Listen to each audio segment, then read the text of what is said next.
ఫీల్డ్‌లోకి వచ్చిన కొత్తల్లో సీనియర్ మోస్ట్ జర్నలిస్టులు ఉండేవాళ్ళు. బ్యూరో చీఫ్స్‌గా అట్లాగా. మంత్రి ప్రెస్ మీట్ అంటే వాళ్ళు కంపల్సరీగా అటెండ్ అయ్యేవాళ్ళు. ఎమ్మెల్యే, ఎంపీ, మంత్రి ఇట్లాంటివి. నాయకుడు మాట్లాడేటప్పుడు ఒళ్ళు దగ్గర పెట్టుకొని మాట్లాడేవాడు. నోరు దగ్గర పెట్టుకొని మాట్లాడేవాడు.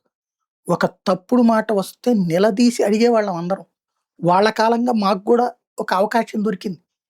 పెద్దలు వాళ్ళు పూజ్యులు నిజంగా. ఇవాళ మీడియాను చూస్తుంటే ఆ రోజుది అదృష్టం మేమేమో అనిపిస్తది. మేము తొలినాళ్లలో జర్నలిజం ఫీల్డ్‌లోకొచ్చినప్పుడు. అలాంటి స్టేజ్‌కి పోయి ఇప్పుడు నాయకుడు నోటికొచ్చింది మాట్లాడతాడు. మీడియా చూస్తా కూర్చుంటది. ఆ మాట్లాడింది మాట్లాడినట్టు రాస్తది అంతే. కనీసం ఎడిటోరియల్ కాలంలో నిలదీయలేకపోతున్నారు. బాధ్యతగా అసలు చచ్చిపోతుంది.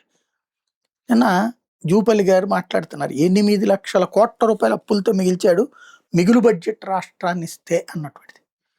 మిగులు బడ్జెట్ రాష్ట్రం ఎక్కడైంది? ఫస్ట్ రాష్ట్రం ఏర్పడినప్పుడు 2 తెలుగు రాష్ట్రాలు 1,50,00,000 ఏది 1,50,000,00,000 అప్పుతోనే కదా ప్రారంభమైంది. 90,000,00,000 ఆంధ్రాకిచ్చారు. 60,000,00,000 అప్పు తెలంగాణకిచ్చారు. మరి అది మిగులు బడ్జెట్ రాష్ట్రం ఏంటి? రా కేసీఆర్ ఆంధ్ర కంటే నేను గొప్పోడినని చెప్పుకోవడానికి బడ్జెట్ మిగులు బడ్జెట్ అని చెప్పుకున్నాడు. కానీ రాష్ట్ర పాలన ప్రారంభమైందే మైనస్‌తో. ఆంధ్ర, తెలంగాణ 2 గూడా అప్పుతో ప్రారంభమైనయి. ఆ డబ్బులన్నీ రూ. 1,50,000,00,000 అప్పులున్నాయని ఆ రోజున విభజన చట్టంలోనే ఉంది గదా! దాన్ని 40, 60 కింద షేర్ చేయడం వల్ల 90,000,00,000 ఆంధ్రాకి, 60,000,00,000 తెలంగాణకి.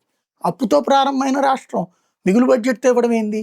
రెండోది ఇప్పుడు ఒక్కసారి చూడండి ఆంధ్రప్రదేశ్‌లో ఇంత రచ్చ మధ్య గూడా విజయవాడలో ఎయిర్‌పోర్ట్ ఉంది. విశాఖపట్నంలో ఎయిర్‌పోర్ట్ ఉంది. ఇప్పుడు భోగాపురంలో గూడా కడుతున్నారు.